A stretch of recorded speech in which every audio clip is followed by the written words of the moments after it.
For all your glass, mirror, and shower door needs, visit DullasGlass.com. Dullas Glass. Love your glass. It's Larry, and I'm with Sheila Scholl, owner of Renters Warehouse DC Nova. I know you've heard me rave about Renters Warehouse and how they make managing rental property easy. Okay, Sheila, what's your secret? Well, I think it comes down to our local presence and years of experience in the DMV market. Our owners need a trusted partner, and that's us.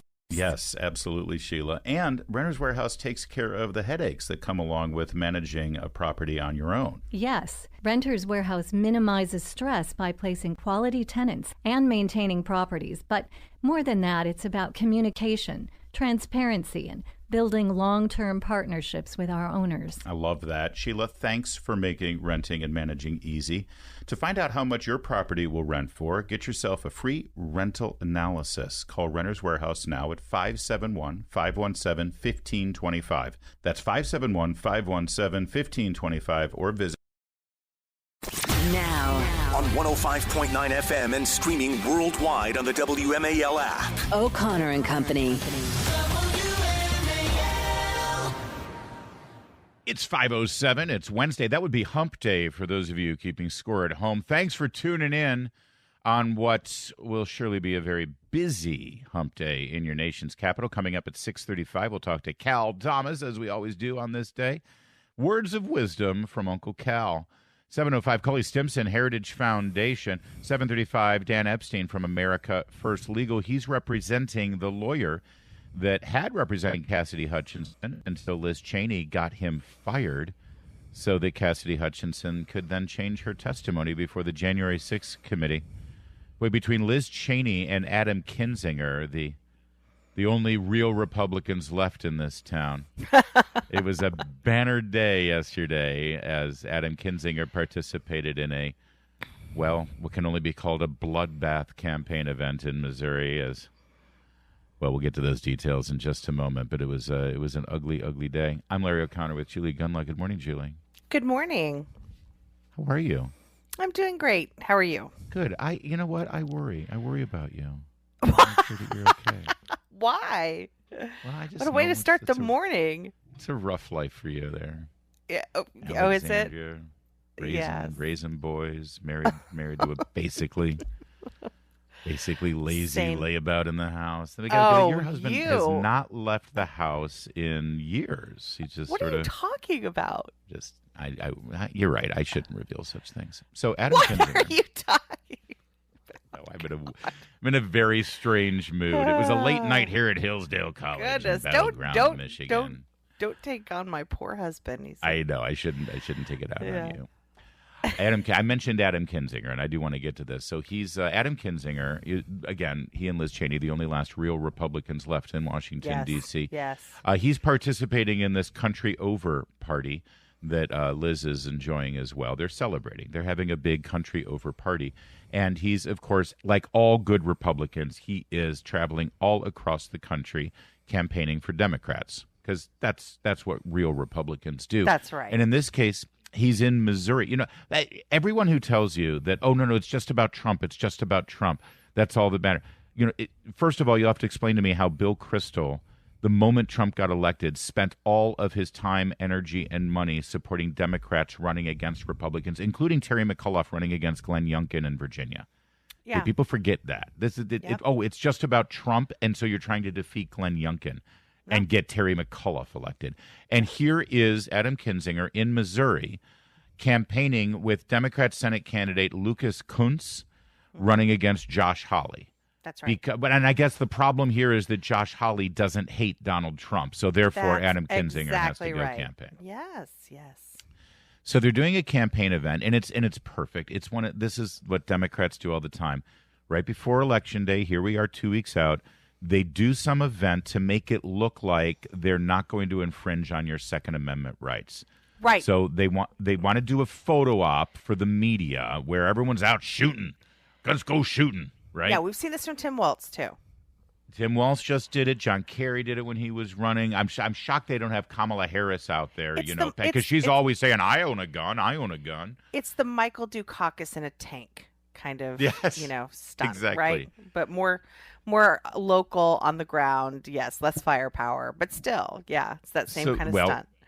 They set up this campaign photo op in someone's backyard in Missouri, and they have the media there, and they set up these steel targets.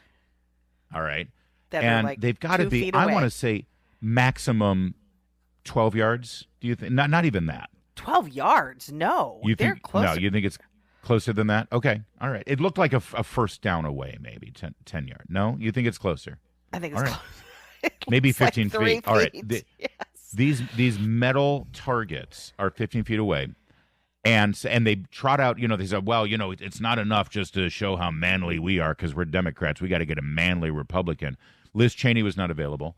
So they got Adam Kinzinger, who is a Army veteran, to go out. I only know that because he reminds you every time he's on television. Right. Yes. Yes. So they trot out Adam Kinzinger, and they all decide, well, we're going to shoot at these metal targets with the media here watching and the cameras rolling, and let's split the difference. Let's say they're 7 yards away. Let's say they're 5 yards away. I don't think they're okay. All right. Well, you tell me, how close do they look in this picture? That's the sad thing. It is a bit of a visual. They're very close. They're very honestly, close. I feel like it's 12 feet away. All right. So Adam Kinzinger pulls out an AR-15 with a scope that looks like, he looks like American Sniper in Iraq going after somebody, a mile away. 6 feet away, and he's got a scope. Okay. And he's got his protective eyewear on top of his head. I didn't notice that. It's not actually on his eyes.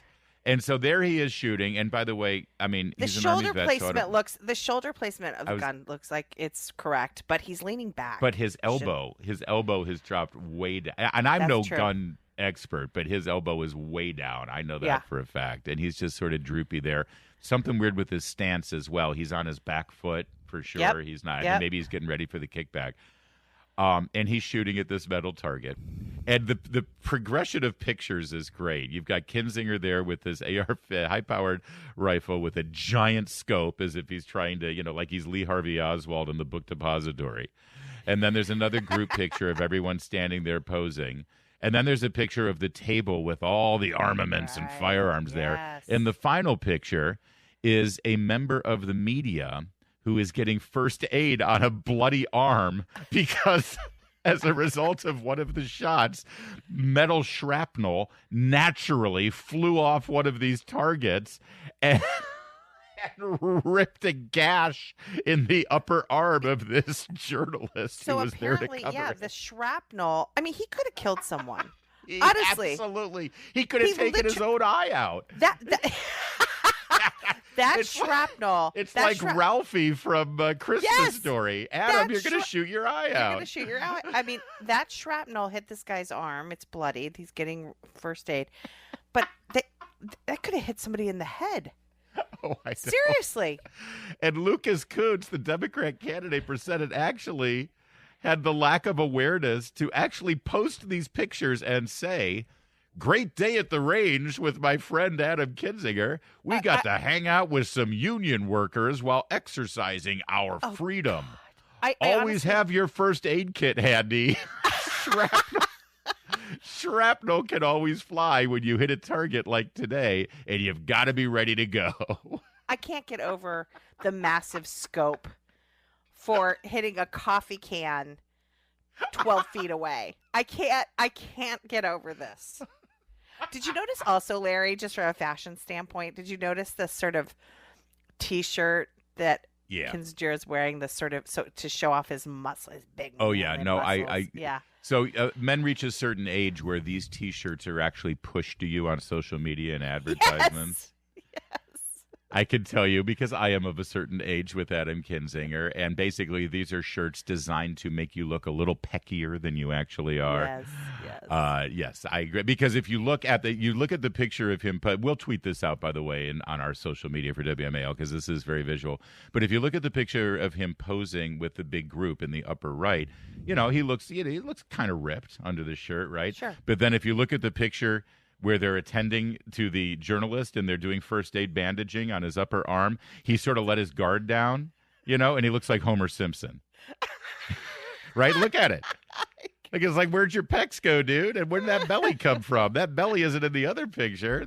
Trust me. I know. I see you, Adam Kinzinger. I know exactly who you are because I'm not that different. All right, we've got a little bit more because the responses from Twitter Gun Nation, everybody on X who is either a military veteran or who is a gun enthusiast saw this, and the responses are amazing. And we have fun with this, and we explain it to you about what's going on here because this is the kind of nuttery we're going to see in these last 14 days, and we have to laugh at them because it's so ripe for mocking, and it's exactly what they deserve. 5:15 WMAL traffic and weather. Every 10 minutes, first on the fives with Jamie Whitten in the Hadid Carpet Cleaning Traffic Center. Pest Control Studios. Home Paramount, the leader in pest control since 1939. Our buddy Mark Hemingway, husband to our buddy Molly Hemingway, he had a lot of fun with this yesterday on X. If you guys aren't on Elon Musk's X, you should be just to see things, and you don't have to participate, you don't have to post, but you should read what people are saying about stuff like this. And Mark Hemingway replies and says, "Shrapnel can always fly when you hit a target. They were shooting steel targets from 20 feet away. They were asking for shrapnel to start flying. They were begging for shrapnel to start flying. This is not some minor mistake. They could have killed someone with their idiocy," and he's not wrong. Well, again, and the post that was put out by one of the people at the range that day. I mean, they started out saying, "Great day at the range today." I mean, if you're if you're a serious about firearms and you do this for sport or for hunting, this is a very serious thing that happened. Yeah, you this is a probably violation wouldn't of start it off. protocols. Absolutely, and you probably wouldn't start it off with "Great day at the range." I mean, this could have killed someone. Yeah, number one, that wasn't just someone who posted that. That was the actual Democrat Senate candidate. That was Lucas Kuntz who put that out, number one. Oh, it was. That's right. I mean, what is wrong with him? And number two, if part of your day at the range involves an innocent bystander needing first aid because shrapnel from one of your shots ripped a gash in his upper arm, that is far from a great day at the range. Ultimately, a great day at the range does not involve somebody needing first aid. Okay. Also, by the way, so that this guy Lucas Kuntz, and I apologize about. Honestly, he's not even got a chance against Josh Hawley, does he? There's no way Missouri is going to vote for this dude, and I love that this was his last desperation attempt. If you go to his bio on X, this is how he describes himself: Lucas Kuntz, Marine veteran, arms control negotiator. So what? He's been involved in negotiating other hostile countries, ramping down their military armaments, and he's an expert. Maybe he's actually negotiating how to remove people's arms, which he tried to do at the range that day. Josh Hawley tweeted out, "I condemn all acts of violence against reporters and call on Kuntz never to shoot another one." Because that's basically the bottom line is. The Democrat candidate, I should have led with this. Yesterday, the Democrat candidate for Senate in Missouri shot a journalist in the yard. Yes, exactly. We've got other great responses. Somebody who goes by the name Bravo Kilo Actual. "I must inform you that old Adam Kinzinger has just blocked me for making fun of his ridiculous range day. Adam, next time you should hire me to teach you not only proper range safety, but how to have a proper manly combat shooting stance." And then he posted a picture of himself. He looks like he's a former Ranger or SEAL here, the way he's shooting. But these are great moments in social media history. Josh Hawley's response isn't so bad either, Larry. Did you see that? He put out a statement that said, "I condemn all acts of violence against reporters and call for Kuntz never to shoot another one." Yes, exactly. My opponent just shot a reporter. Where this is an assault on the First Amendment. Yes, literally. Exactly. Tom Sauer, who is a Naval Academy graduate and he used to do explosive ordnance disposal (EOD), like like Hung Kao. He said, "This is so completely bat bleep crazy that I'm willing to believe they staged this just to troll us." It's like they put there's no way anybody, it can't be honestly, this bad. Yes. it cannot be this bad that they took these high power rifles and shot metal targets from, yes, it's 15 feet away. It's 5 yards. You're right. I'm looking at the picture. You're 100% right. This is 5 yards away. Yes. And they're shooting these metal targets. And by the way, high-powered weapons. Somebody else broke down that there's various other incendiary devices sitting on the tables right in front of them, as piping hot shell casings are flying out of their guns and landing who knows where. Honestly, and they've got incendiary products on the tables, like literally right in front of where they're shooting, not behind where they're shooting, but right in front of them. It's just a beautiful thing. But this just shows their disdain for, guys who hunt or guys who enjoy, firearms or collecting firearms or whatever, because it's a mockery. This was a parody of what men, or women, but, gun enthusiasts, what they do, they go out there on the range and they practice shooting. This is not how it's done. If you know, right? They view them as these characters. They view them as these. They just need to go out there and hold a gun and stand 15 feet away and plink off some metal cans, and we do that for a few minutes and then we're done. And then to post it a great day at the range when there's an injury, a significant injury and an injury. Thank God it hit his arm, but it could have hit an artry. It could have hit his neck. It could have hit his head. Yeah. Yes. We're assuming that the reporter is okay. I hope he is, and I hope he's voting for Josh Hawley, who, is, even if you're wrong on politics, at least he never shot you, dude, right? And one other reaction on X. This is great. This guy, it's so funny. All he did was say, "Guys, you look ridiculous." And, oh, that's weird. That's from Tim Walz. Wow. Well, that says something. It's 5:23. Now on 105.9 FM and streaming worldwide on the WMAL app. O'Connor and Company. It's 5:36. O'Connor and Company here, chugging along on a very busy Wednesday morning lineup. Coming up at 6:35, Cal Thomas will join us. 7:05, Cully Stimson from Heritage.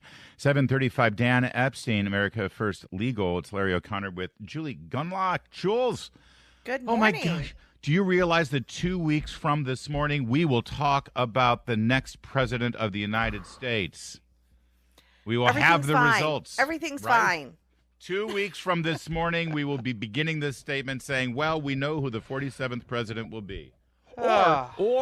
Or we'll be beginning the show at 5:37 2 weeks from today saying, well, 2.5 weeks from now, when Arizona and Pennsylvania and Georgia finish counting the ballots, then we'll know who the next president of the United States is. It's one of those two things will be happening. But either way, we are in crunch time. And the Kamala Harris campaign, now 2 weeks before the election, they had an interesting strategy yesterday. First, and this is fascinating, Kamala Harris decided to take the day off. We'll explore that a little later in the program. But and then they sent out some surrogates. Obama did Michigan and Wisconsin. In Wisconsin, he was joined by Tim Walz. Doug Emhoff. It's Doug, right? Doug Emhoff, is that his name? Right. He was down in North Carolina, and they sent Bill Clinton out to Nevada, which is weird because why would you send Bill Clinton to Las Vegas, where it's just known for, parties and prostitutes and hedonism and it's just a mystery. I mean, of all people, Bill Clinton in Vegas, that would be a weird choice. Anyway. And then they sent out Biden. Biden has not been campaigning for Kamala Harris much. No. One suspects that maybe because he's a bit of a bitterman, right? Bitterman, table for one. Got it. But they did send him out to campaign for Kamala Harris yesterday. Strangely, though, and I'd love for you to explore this a little further with me in a moment, New Hampshire. They sent Joe Biden to the battleground state of New Hampshire. Maybe this is one of these proof of life things where they have to trot him out every, couple days. That may be it. Or maybe they were just doing him a favor. It's like, listen, the old guy wants to get out there. All right, send him somewhere where he can't do any harm. Well, tell him tell him he's in a battleground state. Right, exactly. Right. It's great to be here in Normandy when I stormed the beaches. And so there he goes. He goes to New Hampshire. He's going to do no harm. But then, of course, he did some harm because he sort of said the quiet part out loud. At the time where the Kamala Harris campaign is trying to close the deal with voters by scaring everyone with the notion that Donald Trump will gain power and then sick the Justice Department on his political enemies, Joe Biden took the microphone and through his mumbling and rambling and incoherent speech revealed that he, as President of the United States, has in fact sicked his Justice Department on his political enemies to try to throw them in jail. Take a listen to this. Cut 1. He is talking about doing away with the entire Department of Education. He's talking, he means it. This is not a joke. This is a guy who also wants to replace every civil servant, every single one. Thinks he has a right under the Supreme Court ruling on immunity to be able, if need be, if it was the case, to actually physically eliminate, shoot, kill someone who he believes to be a threat to him. I mean, so I know this sounds bizarre. It sounds like if I said this 5 years ago, you'd lock me up. We got to lock him up. Politically lock him up. Okay, so he tried to do a little damage control at the end there. Oh, I mean politically lock him up, of course. Yeah. We got to put you all back in chains. I'm politically back in chains. Can we hear that just one more time in case anybody missed it? Because it's kind of revealing, considering this guy runs the Justice Department with his little puppet, Merrick Garland. Cut 1A there. It sounds like if I said this 5 years ago, you'd lock me up. We got to lock him up. There you go. You got to lock Trump up. Lock him up. Lock him up. There's Donald. I mean, I don't know. Maybe it's me. That should get a few headlines, shouldn't it? Yeah. It should. It won't, but it should. Joe Biden on the campaign trail in New Hampshire saying that we got to lock Donald Trump up, which is literally exactly what they're trying to scare everybody else about, claiming that that's what Donald Trump's going to do. Because here's the thing. You have to understand, we need to lock Donald Trump up to save democracy. That's right. And you're going to get more and more of this if you elect Kamala Harris. Lawfare is going to be... Oh, the investigations into Elon Musk have already begun. Oh, because absolutely. Elon Musk is participating in the political process, but he's helping the wrong candidate. That's right. And that's right. So you have to be investigated. Caroline Leavitt, spokesperson for the Trump campaign, said Joe Biden just admitted the truth. He and Kamala's plan all along has been to politically persecute their opponent, President Trump, because they can't beat him fair and square. The Harris-Biden administration is the real threat to democracy. We call on Kamala Harris to condemn Joe Biden's disgraceful remark. I don't think she's going to.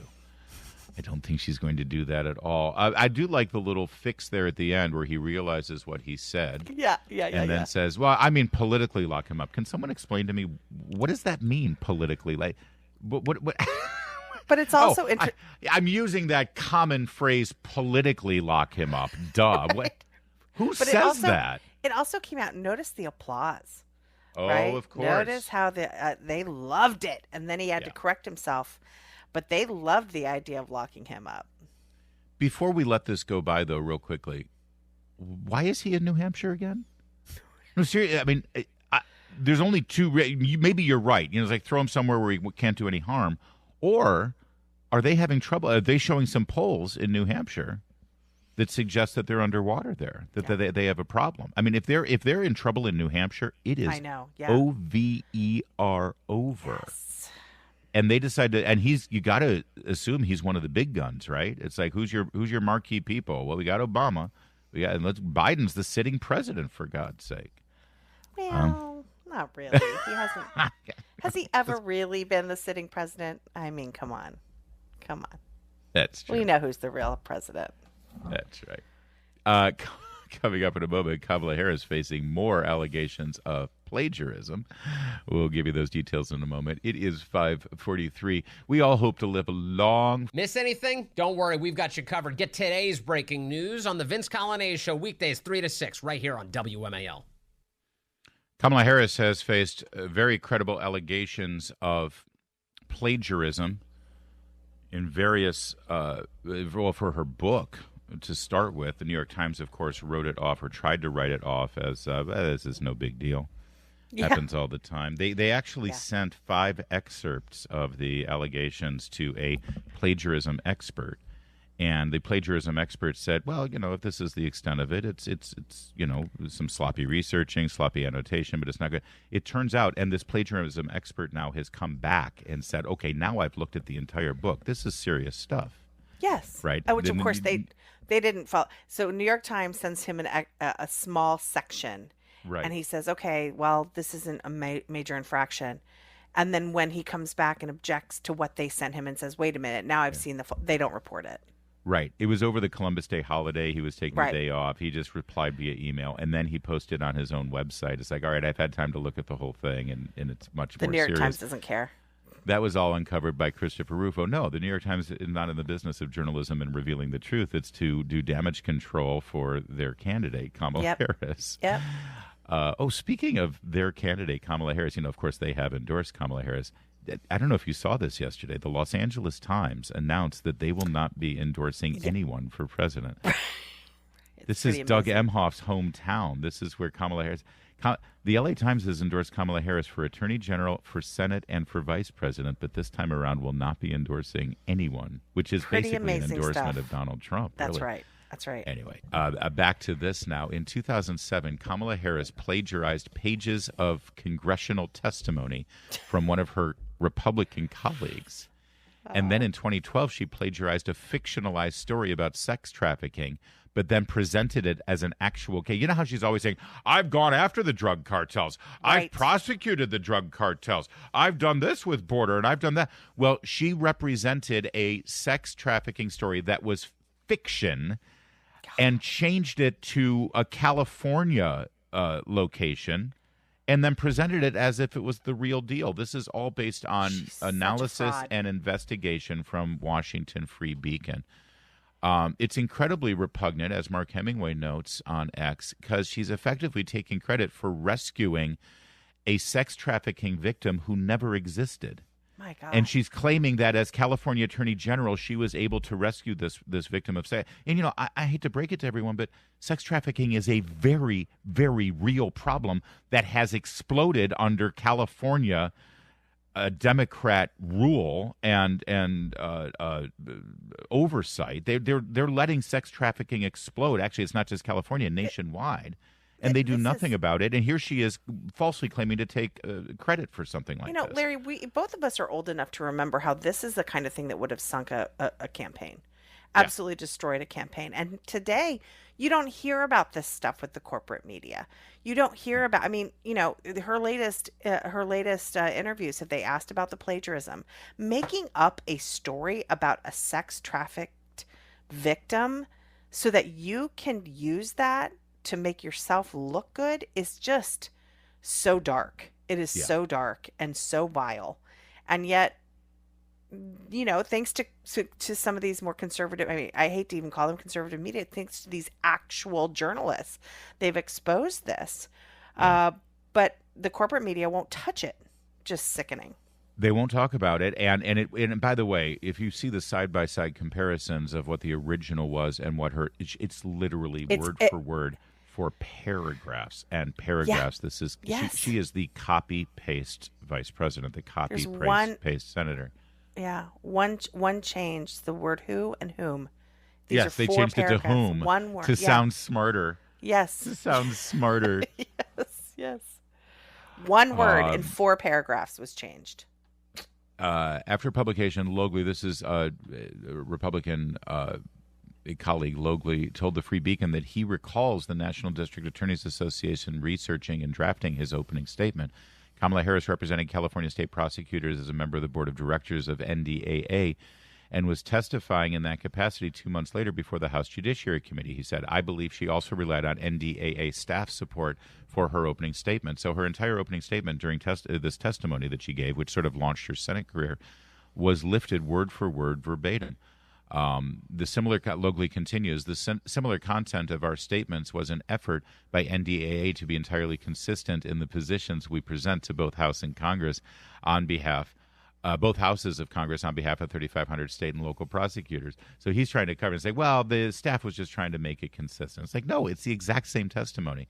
But even worse, Be it even worse. The pages that have the most striking case, Free Beacon continues, is in which Harris, a former senator and state attorney general, appears to have plagiarized in her capacity as a government official, lifting chunks of text from other attorneys, and in one case, again, Wikipedia, without attribution, according to a Washington Free Beacon review of the work. You're right. This would have ended any other political career. And by the way, this Biden's. It ended Biden's. But that was during a free and open primary process. That's right. Where, of course, we didn't have that here. And so you've got phony, fraudulent, lying, deceitful Kamala Harris trying to lie her way into her next gig. She lied her way into the vice president's seat. She lied her way into the Senate. She lied her way into the attorney general. And if you go back to the origins of her political career, well, she didn't lie her way into her first gig, but let's just say she laid herself into it. It's 5:54. Winter is